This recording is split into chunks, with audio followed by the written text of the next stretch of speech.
Good morning, Kristi, and welcome to this week's episode. Thank you for joining us today. Thanks so much for having me.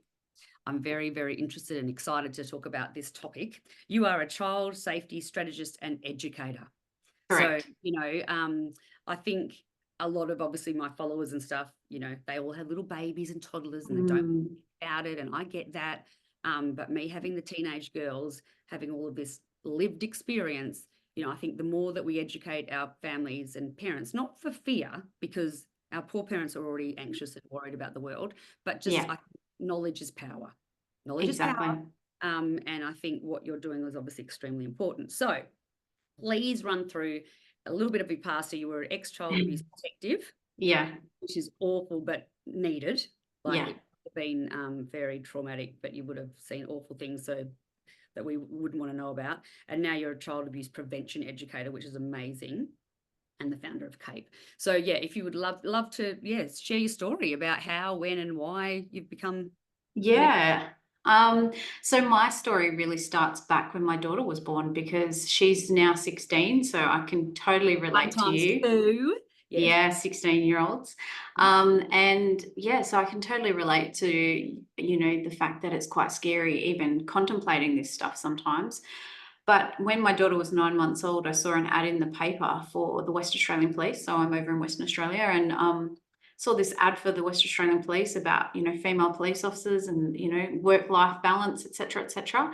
And I thought, I can do that. And, I've always been the type of person that, when I say I'm going to do something, I do something. So Yeah.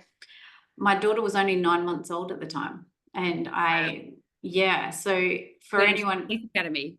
yeah, I went into the That is academy not when she easy. was no 9 month old. I had to get fit. I'm only 5'1" tall, so I'm not a very tall person, and I had to really work hard. And when I was accepted into the police, or when I was got my letter saying, hey, you've been accepted, you start on this date. Wow. I started on the 25th of January in 2010, and my daughter wasn't even 2 years old yet. On you. Yeah, mums can do anything. So Oh, can't they? When you put your mind to it, that's for sure. yeah, so and it was a big shock. Like, I did 6 months in the academy, and the academy doesn't really prepare you for the big wide world of policing, but it So gets the you shock, ready. shock of when you started work, or the shock of being in the academy? Both, Yeah. both. My husband was FIFO and I was doing it sort of, solo parenting. Yeah. But you do what you do. And then I got into the police. I graduated and moved to a regional area in Western Australia. And when I got there, within the first week, I was dealing with child sexual abuse. Oh God, that would have been. And And you've got a yeah, little baby. yeah, totally. And so that was a big wake up call, because when some parents might have had experiences, and I know statistically they might have know more about child sexual abuse than everyone. But it's not something we've talked a lot about or discussed or had conversations. You heard rumors and stuff like that, but you never really heard about it, and I knew nothing about it. So when I did become a police officer, when I was working, I was sort of like had my blinkers blown off, and I was like, oh, what? So it Yeah. ended up being, when my daughter was 3, they asked for for volunteers to go become a specialist child interviewer. So Where you I were in a country town, or like. yeah. So I put my hand up, and I was a probationary constable at the time. And when I became, and I got accepted. And so I went off and did 5 weeks training to become a specialist child interviewer. And a specialist child interviewer is specially trained to get evidence for court Yeah. from kids. And in that Without training, kids more too, wouldn't it be? Like. yeah, without traumatizing them, but also without, kids are very vulnerable, and they want to please adults, and they want to do the right thing, especially, if they're speaking to a police officer. Yeah. So it's to get their evidence without, without influencing them, or so it's their evidence, it's no one else's. So on that training, I learned about grooming and predatory behaviors, and basically I was just like, my daughter was 3, and I remember ringing home going to my husband, like, don't let her near anyone. Because Yeah. in that training, I learned that, you know, Yes. 90% of all child sexual abuse is by someone known to the child. And Oh, I heard that. you know, 1 in 3 girls and 1 in 5 boys will be sexually abused by the time they reach 18. And so I learned all of that, and I watched, you know, I watched interviews with actual child sex offenders who explained how they picked kids, and Really. I learned about their predatory behaviours, and I learned about things that I'd never had any inkling about. Mm. And, you know, having a 3-year-old, so I can totally relate to your listeners and how they must feel, you know, even listening to this Yeah. podcast. Yeah. Yep. Very Yeah. fearful. And the thing is too, then there's this fine line, because, you know, I had pretty full-on anxiety that was never diagnosed when I was a younger mother, but we didn't have social media. We didn't have any of that, right? And so now I'm heavily involved with helping mums every day, and I've Yeah. been doing it for 7 years. The difference between when I was a young mum to now is So then, different. yeah, careful of being over anxious. What's the word?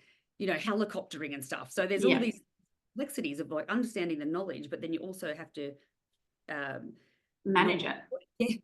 manage your anxiety. Oh, Manage your anxiety, manage your own trauma, manage your own, you know, and also try and be the best parent you can be. There's a lot of pressure to be a really, you know, super parent. I remember when my daughter was born, I wasn't an overly anxious person back then.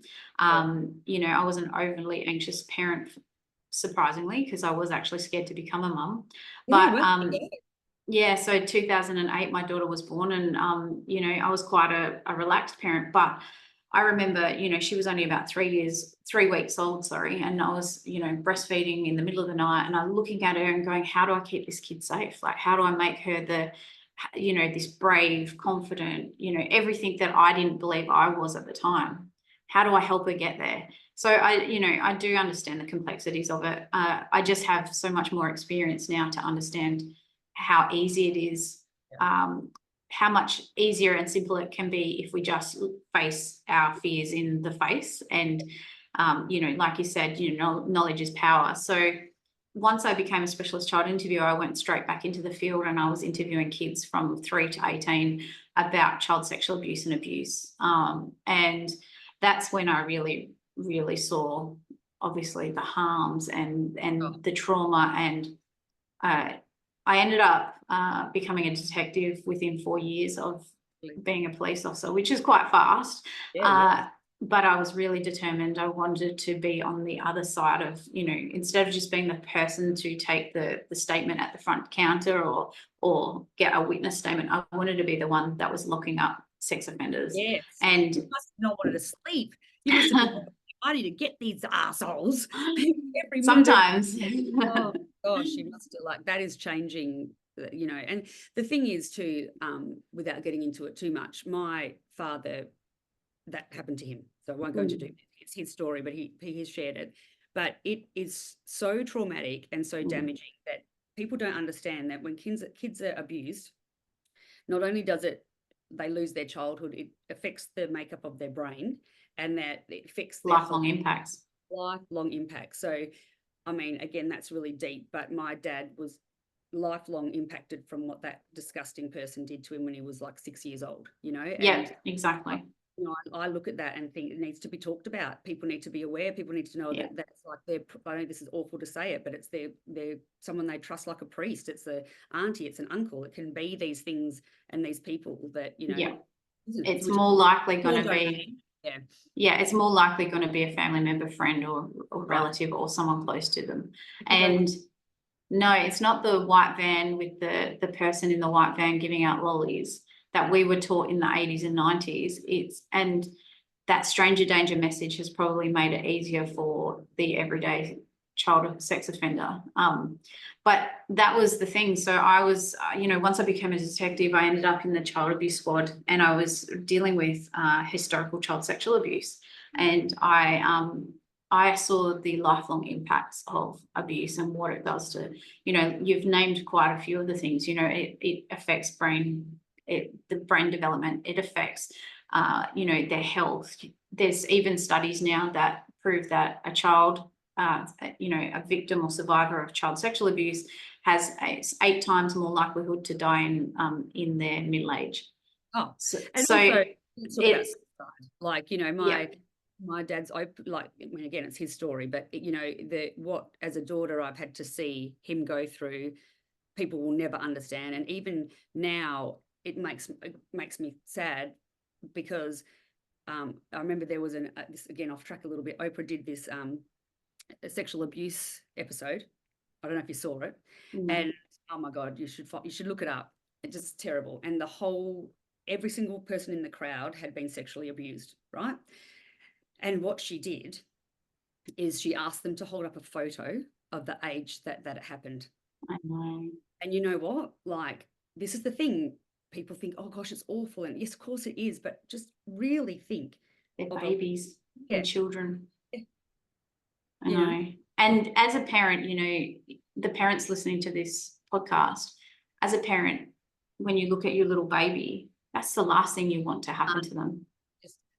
That your mind doesn't go there, but your mind doesn't go there, but unfortunately we need to have, you know, we teach kids to swim because we don't want them to drown. We teach them to put their seatbelts on because we don't want them to die in a car accident. We teach them to do other things, you know, road safety. We teach them all the things. This is just another safety lesson we need to teach them. And believe me, you know, in the time whilst I was, you know, learning about this, I learned that there is things we can do to protect kids, and there is things that we can teach them, and there is ways to talk to them that isn't damaging to their psyche and isn't going to take their childhood away. Because my daughter is she's a testament to that, because from the minute I knew better, I did better and I taught her. And I'm so grateful I knew that, because if I hadn't have gone down this pathway and become a police officer and become a detective and did this work, I never would have had those lessons to teach her. And that's where my mission has led me. So I was in the police for 10 years. I actually ended up leaving because I had PTSD and severe anxiety. That were the things I was just going to say. Like, how do you deal with that's the thing, as being a parent, you don't also want to put that anxiety on your children. Like you need to educate them enough, but you've got to control your anxiety and regulate yourself, that you're not handing that on to her. Unfortunately, you know, mental illness and mental health does bleed onto our kids if we don't do the right things. And I was trying really hard to manage it, but I was also I was so scared and in denial at the time. I was close to, you know, 10 years in the police, and it had built up and built up and built up to the point where I was having panic attacks before work, and I was stressed, and I was, you know, having outbursts at my daughter and my husband, and I was, you know, really, really not coping. And it came down to, I was diagnosed with PTSD, and I came home and I you know, lost my, you know, cried and bawled and rang my husband, rang my daughter, and my daughter was home, and she said to me, "Mum, I don't want you to do this job anymore." And you know, I sat with it for a bit, and then I went in and resigned like the same week. So, you know, I finished the job after 10 years and 1 day. But before I was finishing, and as I was leaving, you know, well before I even resigned, I had been thinking about, I just wish parents knew what I knew, and why don't they know what I know? And, you know, I know that we can stop this, we can minimize harm. And I saw the kids, I saw the children who had the skills and knew the things. It didn't always stop a predator trying to prey on them, but it was almost like the child would identify, tell someone, and it stopped, and they were listened to and believed. And so that child was left with such less traumatic experiences, and with, you know, they didn't have the residual impacts that a child who isn't believed, doesn't know better, and has years of that abuse happen to them. And the other thing that again, because I'm someone who, you know, anything that's happened in my life, or, you know, I'm a researcher, you know, I like to. You go into it. I go into it. So again, with my dad's situation, the other thing that I remember reading or hearing is that these predators look for the weakest link, right? So for example, you might have, I don't know, a group of scouts or something, I don't know, and then, you know, you've got all the kids that parents have these open communications, or they might have these words, but they'll go through to the kid that the parents haven't really talked about it, or the parents might be at work all the time, or, you know, like they're very good at choosing that weakest link. And it doesn't mean I'm not having a go at people that are at work, but No. a working parent, you still need to have that time to be watching their phones, to be having, you know, all that sort of stuff. Like, it's not just because you're not there, you know, it just, yeah. I mean, I was a working parent. I worked shift work and I was working hard. Yeah. And, you know, I did that until my daughter was 12, almost 12. And Yeah. I was, you know, my husband worked FIFO and he wasn't there. I was a single parent some of the time, or most of the time. You know, it is possible to have these conversations to empower your children and to give them the tools. It is possible to make them ready for what's out there. Yeah. And in fact, you know, my 16-year-old is the most emotionally intelligent, and she can pick a bullshitter out of anywhere, and she can pick out the predatory behaviors, the grooming, the love bombing. She understands it all, and she's the go-to kid. Everyone comes to her and says, "Oh, what do you think about this?" And she's like, "Oh, well, do this, this, and this," or, you know. And that's why wouldn't you want your kids to have that? You know, we get so, I talk about this a lot, but we get so caught up, you know, they need to get A grades and they need to be good at sports. It doesn't matter. Like, these are the most important things, and then they thrive at those things, and we love watching them thrive. But parents sometimes we're all conditioned to be looking at the wrong things, where really that's perfection, really, in regards to what the worries and what you've seen and your anxiety as a mum, what you've actually done. I'm sure you feel very proud of yourself that she has that emotional regulation around it. And yeah, I mean, don't get me wrong, like, there's been moments where I've stressed about her grades, I've stressed about the fact that she's struggling, or I've stressed about, you know, things. But, you know, I've seen enough kids, I've seen enough adults, I've seen enough of the world, and I wish I could impart a lot more knowledge than I can, but I've seen enough of it to know that as long as you have the tools to be able to adult well, you have the tools to manage yourself, regulate your emotions, you have the tools to keep going when life kicks you in the guts, or life kicks you down, you know, that persistence and that resilience. Those people are going to go far and they're going to survive. Whereas the other ones, the ones that have been, you know, and I don't mean to like make anyone feel bad if you are really overly protective, or you are, but we have to, the only way we learn is through failure. Absolutely.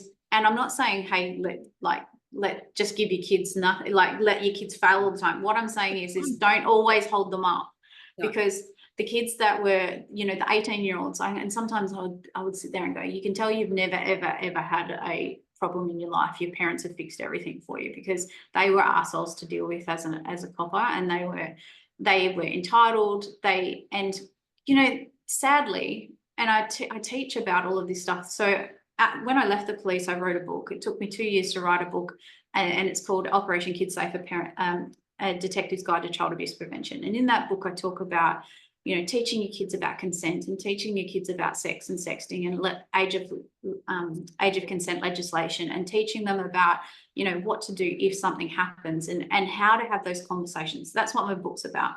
Right.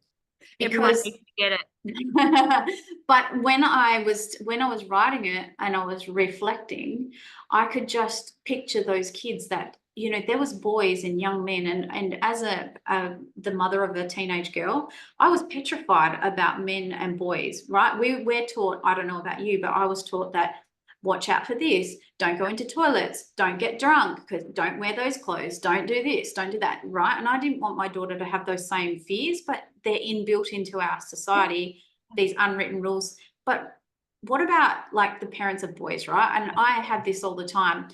They're worried that girls are going to claim that they raped them. They're worried that, you know, I can tell you now that there were so many young men that I had to deal with, and I, you know, arrested and sometimes charged, that the reason why they were in front of police is because they didn't understand consent. And they didn't understand that, you know, the law, the legislation, they didn't understand that. No, they didn't understand it. No, and our kids go to a private school. Not that means anything, but, you know, people have, again, that, you know, attitude. Attitude, and, you know, so it's really no different if it's private or public. But that's happened quite a lot. And, you know, and they're the younger kiddos. They're the ones in like year 8 and 9. So it's like they really, I feel sorry for them because they don't know that, like, they're, again, it's not always to blame the parents because parenting's hard, but those really important conversations that's actually against the law. Don't do it. Don't, you know, like, because they're going to learn the hard way. I mean, I can tell you a story, and and it's not that bad, but it, you know, obviously it didn't end well for the young man. But you know, he went to, so he was staying with his girlfriend. The girlfriend brought a friend home. She was sleeping in the bed. She was asleep, and he went to help himself. She woke up, and you know, I ended up having to charge 19. You know, like he was you know 19. He went to help himself. He thought that because she was sleeping in the bed must have meant she was up for it. You know, his attitude was pretty crap. He'd been protected all his life. He never really had anyone sit down and explain, you know, if someone's unconscious or if someone's asleep or if someone's, you know, drunk, they can't consent. And, you know, the good thing is we're now having these conversations. So whether you're the parent of a girl child, a boy child, or any other child, you need to have these conversations, and they need to start young.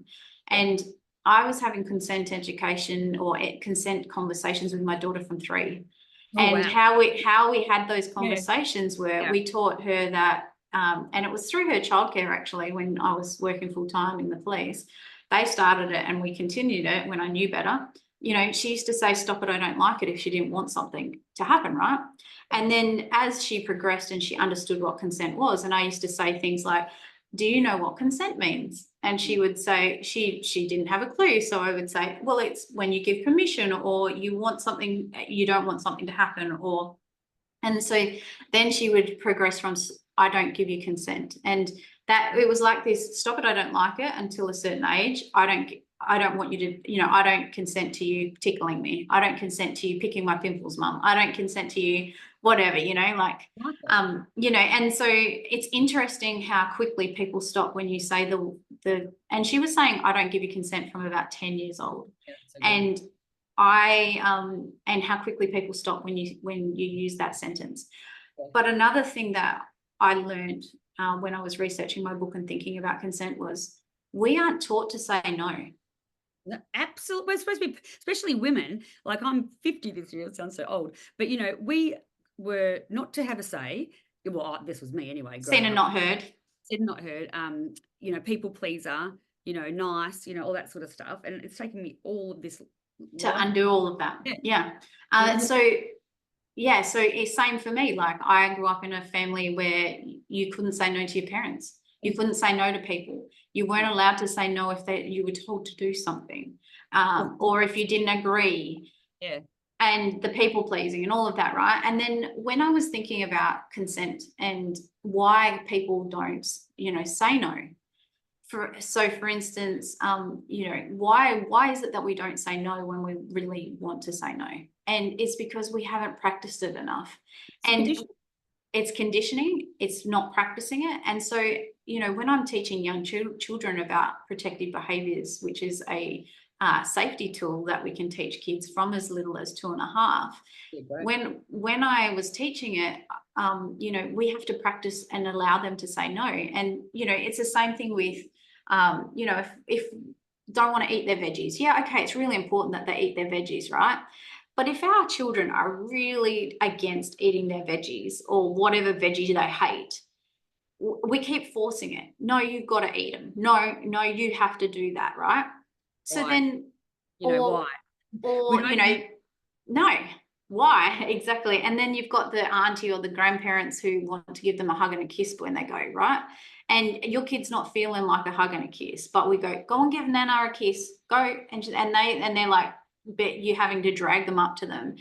You know, that is another thing. Like, we need to give our kids the right to say no, because when they get in a situation where whether it be a young child who doesn't want someone to do something to them, and, you know, again, you said that child sex offenders and predators will target the kids that don't have that confidence to do that, right? But then when they get to starting to fool around, and and you know, we've got teen girls, we know how scary that time of our life is. And we've got to be realistic about this. Like, and I'm a very open mum and boundaries, but I was very traditionally parenting, and now I'm conscious parenting, and that's another long story. Sometimes, but I love conscious parenting, because conscious parenting is just actually, it is what it is. Let's not pretend it's not. Teenagers are horny. They get horny. Ends up happening. So let's have the open conversations. Let's go, don't let a man do something, like if you're going, I don't like that conversation, but I'm like, if you're going to be in a situation where you feel like you would like to have sex, make sure that that's something that you want to do and you're protected and stuff, because if we just don't talk about it, then that's where kids get into trouble. Yes, and there's a lot of pressure. There's a lot of pressure for our teenagers. Oh my gosh, like honestly, again, having teenage girls, what well, not even teenagers. It starts in primary school. Yeah, and the perfectionism, the need to look a certain way, the need to be a certain way, and then that, and once they hit high school, it starts to progress into, we've got 12-year-olds and 11-year-olds sending nudes to each other because that's what's expected of them. I know that's not what parents want to hear. I know, and you know what? But it is what it is. Exactly. And so then on the other side of that, and I don't want parents to freak out because I want to be real as well. I was always going to be that person to freak out, right? But I don't anymore. I've worked on my dedicated for it. I have tools, but I'm living and breathing it every day to be, because our children aren't ours, right? I agree with you. We don't own them. Our job is to support, walk beside them, nurture, shepherd them, hear them out, whatever. But also be realistic. Like if we keep saying like they're not to do that, or like don't do that, again, it comes back to, if a lot of parents have to work a lot. So there's a lot of times kids are home by themselves, right? And so we say, you're not allowed to go on social media, or you're not allowed to do that. What do you think they're going to do? They're going to try and sneak it wherever they can. So rather than expecting your 12-year-old to not cheat or do the wrong thing, actually expect that that's a normal brain. They don't have the brain functioning to make rational decisions, and think, well, I'm not going to. They don't have the critical thinking skills or the development. I'm not leaving my iPad open. I'm not, have these boundaries. So allow your kids to do what's age appropriate stuff's doing, but have the boundaries, have their passcode, all of those things. There are ways to implement it, because excluding it completely is dangerous as well. Like you don't want to overprotect your children that then they're not actually learning whilst you're sitting beside them going, that's a really dangerous app. Or what did you, I 18 and 16, I can't do anything about it anymore. No. Nearly 17, right? So I've got to trust that it's okay. But my 12, 13-year-old, what I do every night, which I wish that I hadn't said yes to it, but I'd said yes to the older one. Like she has TikTok and stuff, so she's 13. I don't like it. Hold off as long as you can. But at night, I go through them all. And I check the algorithm, and I block things I don't like. And there's ways around. She doesn't know I'm doing that. Good work. I love it. Yeah. I'm loving this. Yeah. And so she still thinks she's got the freedom of having TikTok and stuff, because I don't like it. But I'm on the other side, being the mum, like. Yeah, it's and this is what I've said to my daughters from get-go. It's my job as your parent to protect you. And when sometimes I'm going to get it right and sometimes I'm going to get it wrong. Probably and so right, to be honest, like yeah, and I think one of the things that I love about what you're doing is that you're doing it in a way that is allowing her some autonomy and freedom, but you're also keeping it real, and you're keeping her protected, because there is things on TikTok and Snapchat and all of the things that are dangerous. I have seen it, and so I mean, again, this is not about sexual abuse, but where I was getting to people to not be too fear-based, is that be connected with your children is number one. Allow them to have these things. Don't be frightened to remove it, because they'll feel excluded. But for example, I'm always thinking, what have they seen? What have they seen? And this is a really awful thing to talk about, but I think it was last year or the year before, and this is really awful. You would have heard of it. Someone shot themselves in the head. Yes, online. Yeah. Now, what happened that day is, the kids had gone to school on the bus, so they would have been probably, the oldest would have been maybe 16 and 14, right? And so they've gone on the bus on their merry way. by midday, the school's like, you need to take down TikTok, blah, blah, blah, blah, blah. This is what's happened. I'm like, oh, that's awful. My mama brain's like, gosh, I hope they haven't seen that. That's awful, blah, blah, blah, blah. But in my other part of my mama brain, I'm like, of course they have. Yeah. Of course. These kids share it straight away, and everyone Yeah, sees it and they show it to each other. Yeah. So I was like, oh my God. And then again, I'm getting myself all worked up. But then I've gone, when they've got home, have you, because I didn't want to bring it up in case, you know, I'm like, did you see something that you probably shouldn't have seen today? They're like, nah, like anything. And then they said something that I thought, oh yeah, they have. And I said, oh, someone, and they went, oh yeah, we saw that this morning. And I was like, oh my God. Awful, horrific, but open communication. I wasn't frightened to ask about it. Then we discussed it enough to not piss them off, but then to, you know, whatever. But why I'm wanting to say that is that we cannot control everything as well. No, not in this world. Not in this world, and not in this day and age. What I love about that is you turned something traumatic into a teachable moment. And I talk about teachable moments in my book and how to have those conversations, that because, you know, my daughter was doing puberty and sex education in school, and she knew about sex, the actual logistics of sex from 8, and I didn't have the conversation with her. Someone at school had the conversation with her, and I was not ready, right? No. I was packing my dacks, and for everyone listening, listen, I worked in this industry. I've talked to thousands of children. I've investigated everything you can imagine. It's some of the worst things I've ever heard and seen. I still muffed this shit up. The sex talk. The sex talk. I still muffed it up. I still freaking freaked out. You know, I've still gone back and gone, I am so sorry. I should not have like reacted that way. I have freaked out, reacted poorly, and I can talk to anyone about anything, and yet I still freaking freak out when I'm talking to my own daughter sometimes. So here's how I reframe it, get myself back into the, you know, that open communication conversation space, because ultimately we're the guides for our kids to get to adulthood and to help them have a really freaking great life. And like you said, we don't own them. We're just shepherding them. We're just preparing them. And having 16 and 18-year-olds, there's nothing, all of a sudden it slaps you in the face that, oh my God, my kids are nearly adults, or they're adults. Yeah. And you freak out, right? You're like, oh, I've lost my baby, and I've only got the one. Oh, my baby's gone. Yeah, and I've got the 3 and I'm doing that still. Because it is, it's rapidly, you know, you're rapidly learning that it's such a small window that we are blessed to be there for them. That's all it is, you know, like, you know. It is, but you can turn any conversation around. So the thing is that I call them teachable moments. I think Maggie Dent calls them teachable moments.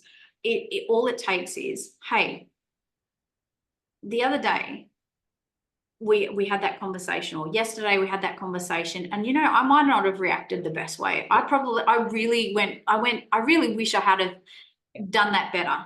Yeah. You know, have you got any questions? Because I'm not going to freak out this time. I'm not going to stress out, and I'm not going to, you know, and then, or, you know, if you haven't freaked out and you've just dismissed it, hey, you know, yesterday when we had that conversation and I didn't really listen to you, you know what? I don't want to be that parent, because that's what my parents did. Can I, you know, what I really want you to know is that XYZ, or what I really want you to know is that, you know, sometimes we see things that really upset us, and, you know, that's the scary thing about social media. It's great, we connect with our friends and we get to keep up to date with what's happening, but sometimes there's stuff on there that is really like quite traumatizing. If you see something that's traumatizing on social media, I really want you to come and talk to me about it.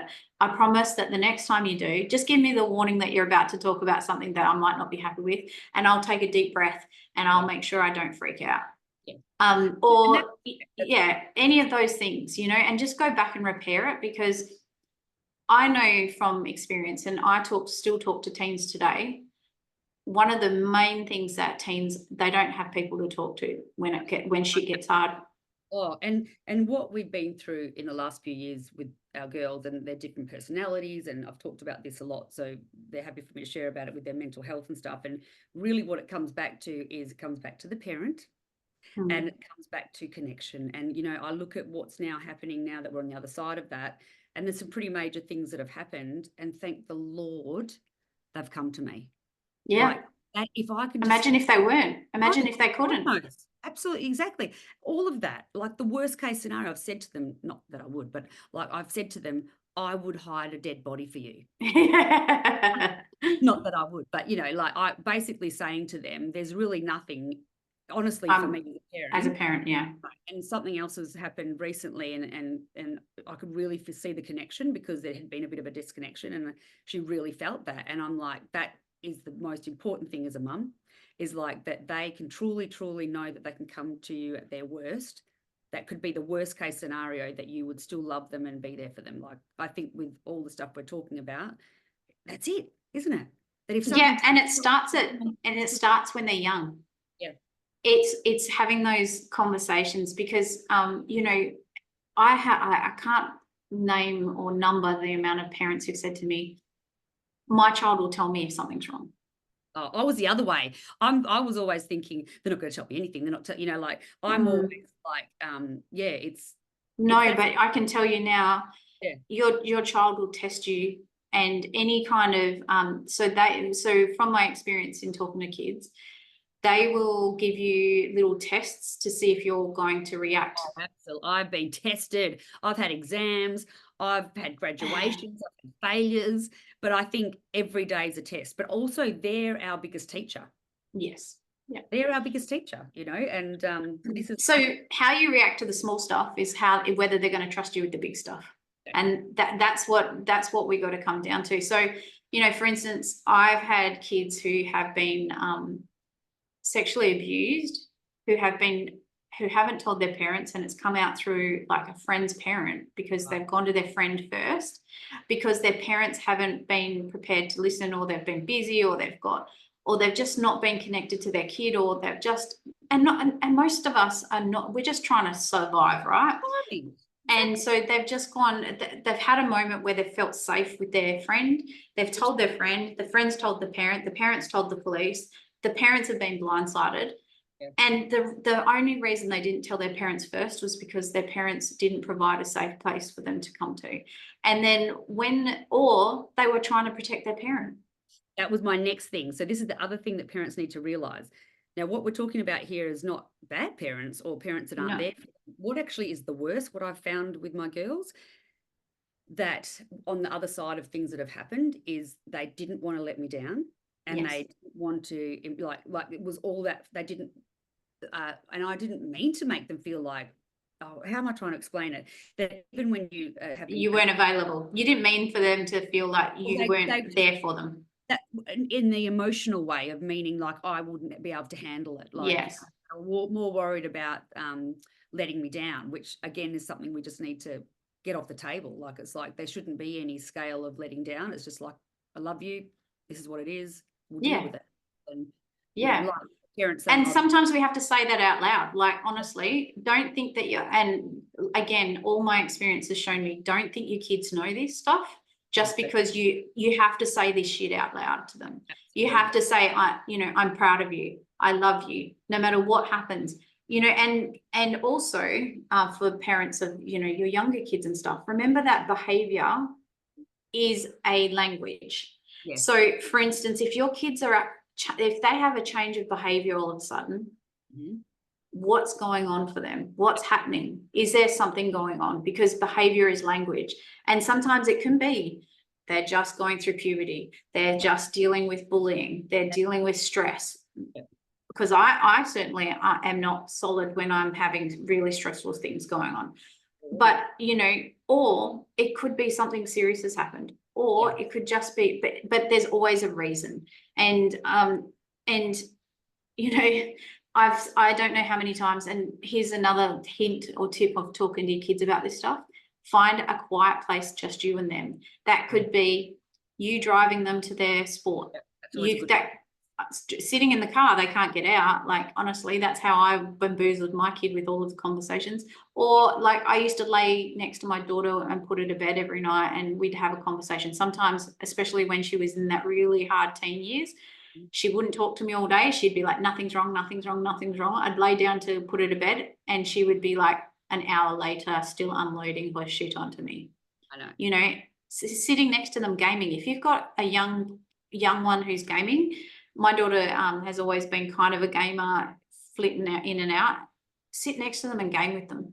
Honestly, if you want your teenage son or your tween son to talk to you, sit there and play freaking Fortnite with them, or play Roblox with them, or Minecraft. First of all, you're going to learn a lot about what they're doing online, and you're going to be able to check their knowledge with whether they're going to be safe online or not. Yep. And secondly, you're going to know everything that's going on in their life, because we don't, just half an hour a week is enough for your kids to connect with you. I used to sit there and play Fortnite, and I'm useless at it. Roblox, I'm useless at it. Mario Kart, I win now and again. You know, whatever it is that your kid is doing, do it with them. They need you to do it with them, and just show that you care and that you're interested, and that you, and you know, hey, what is this? What do you do here? Do people, you know, if people want to talk to you, how do they talk to you? Do you know how to block someone? How do they talk to, like, what do you do if someone's treating you meanly on here?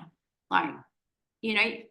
And it sounds so simple, doesn't it? You know, but we're all really busy and doing the best we can, and all in survival, and we love our children.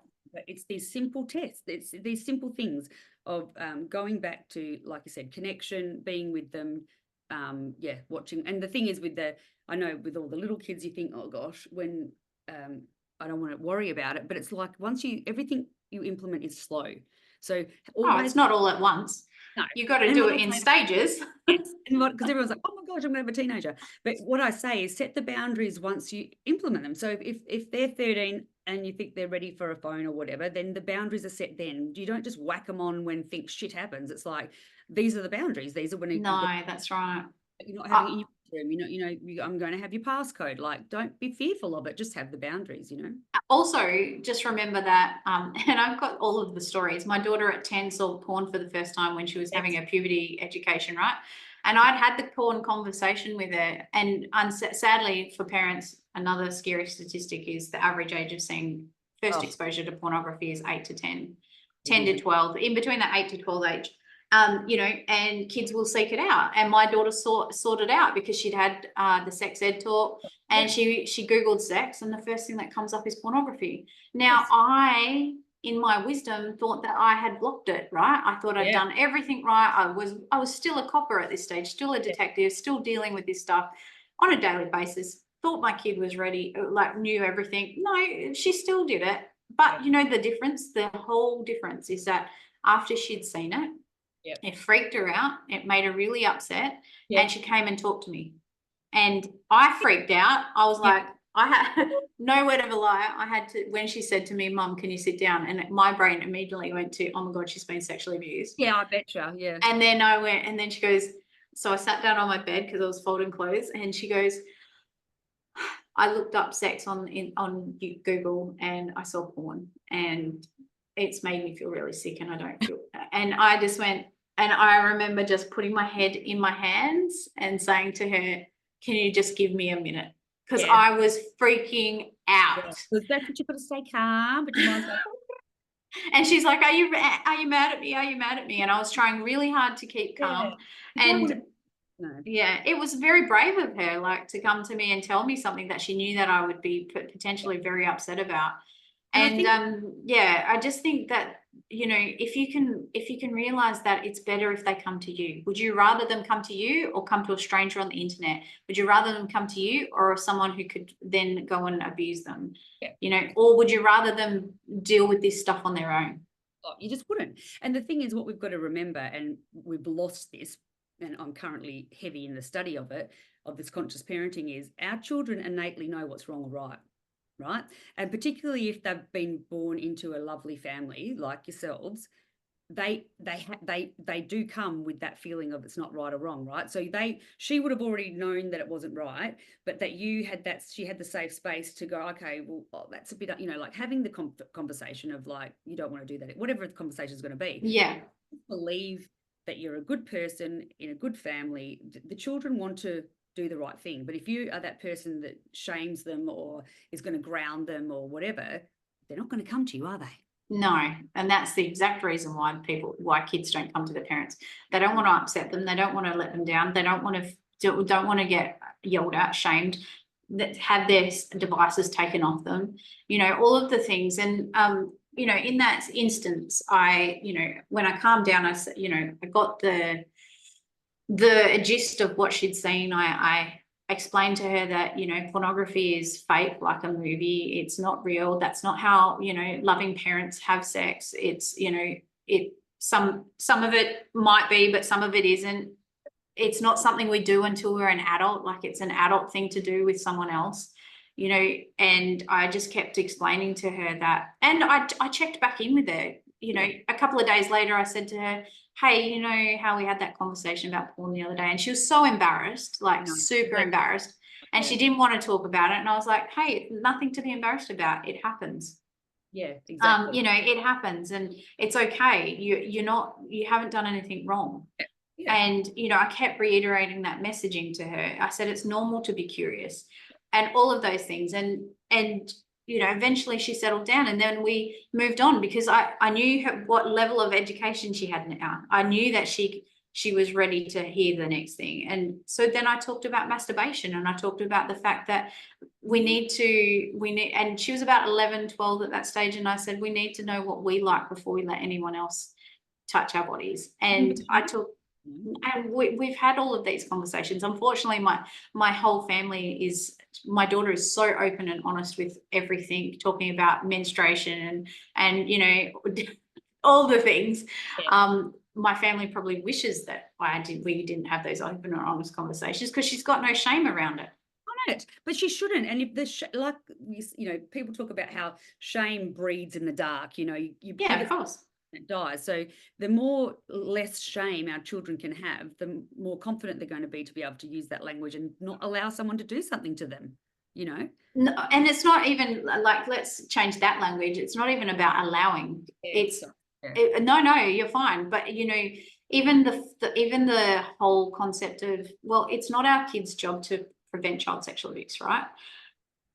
But we teach kids preventative behaviours and protective behaviours and body safety, so that they can identify the behaviours, because they're so sneaky. Yeah. that when it happens, those tricky people that come along and they set off their early warning signs or their intuition, they can say something to a safe person who's going to then make sure that they're not put in that situation again. And yeah. I talk about early warning signs in my book, but it's also a protective behaviour, body safety lesson. When we identify when we feel unsafe, right? So as adults, we generally we call it gut or intuition or whatever. But as a young child, we also have those warning signs, but they come across as things like butterflies in our tummy, our knees shaking, sweating, headaches, all of the things, our heart racing. And that's how our kids identify when they don't feel safe.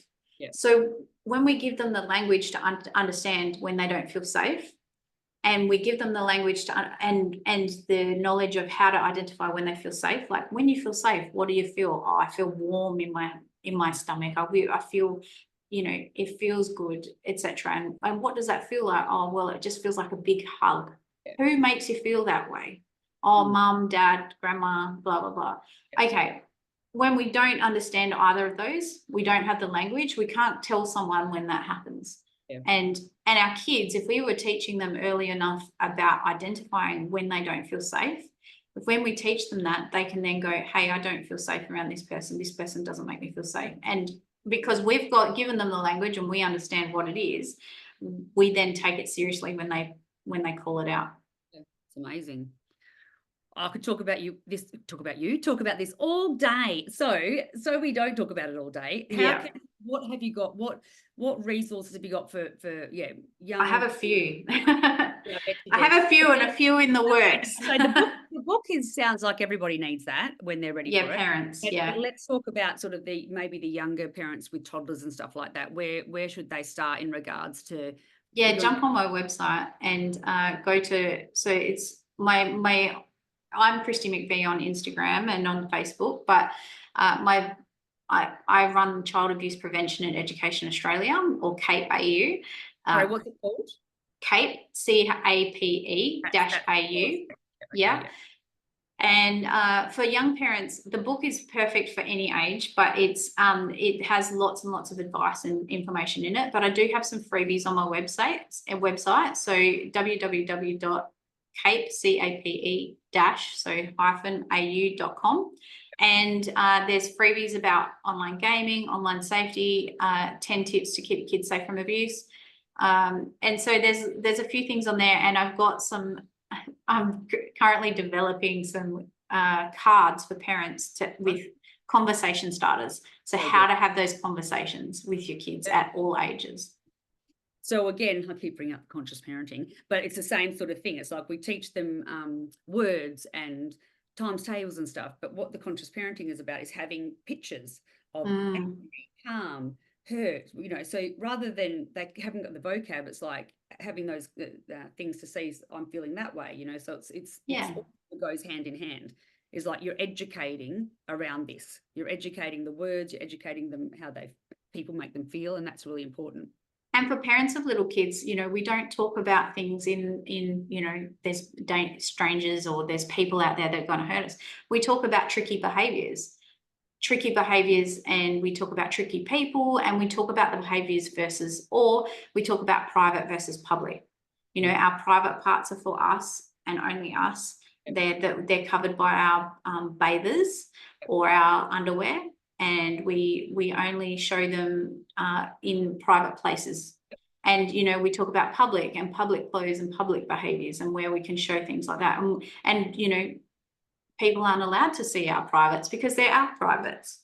And when you talk to a 3-year-old, you can talk to them in public versus private, safe and unsafe. Exactly. And I love 3-year-old. I love kiddos, but they just openly they accept it. They accept it. They've got no filter. They're quite easily will go, that's my privates, or you've got your private, that's, you've got that beautiful. And they just take it and they just run with it. And I love that age group especially. And I really, it's the age that I started talking about this with my daughter, and I know that it's possible to have these conversations safely without scaring them. My daughter never ever ran screaming from the room, going, having a panic attack in the corner. Some kids, they might take it on a little bit more, but generally kids freak out and stress out when they have information that they can't process and they have no context to it. Baby steps, baby steps, baby steps. Yeah. I will put all of this in our show notes with hyperlinks and stuff like that, so people that'd be great. To you, but thank you so much. It's been very educational and a very important dark topic to talk about, but I hope I gave you some empowerment and and hope in there. That's my main mission. Yeah, definitely. And the thing is also to present you to people that might hear you on my podcast, and that where to go to get that source, of again, trying not to be so worried about everything. Not what's the word? I keep forgetting my words, but not to the point that it gives you anxiety. You want to wrap them up in cotton wool and never leave the house again. Yeah, I totally get it. Knowledge. We're going to do this. We're going to educate our children. We're going to talk about it. Whenever we're going to talk about it, and that's what this is about. It's not fear based. I'm not trying to make people. No, and this is the only way we're going to stop it. Absolutely, stop the disgusting things that happen. Well, thank you so much, and you're welcome. Thank you for having me. Thank you. Bye-bye.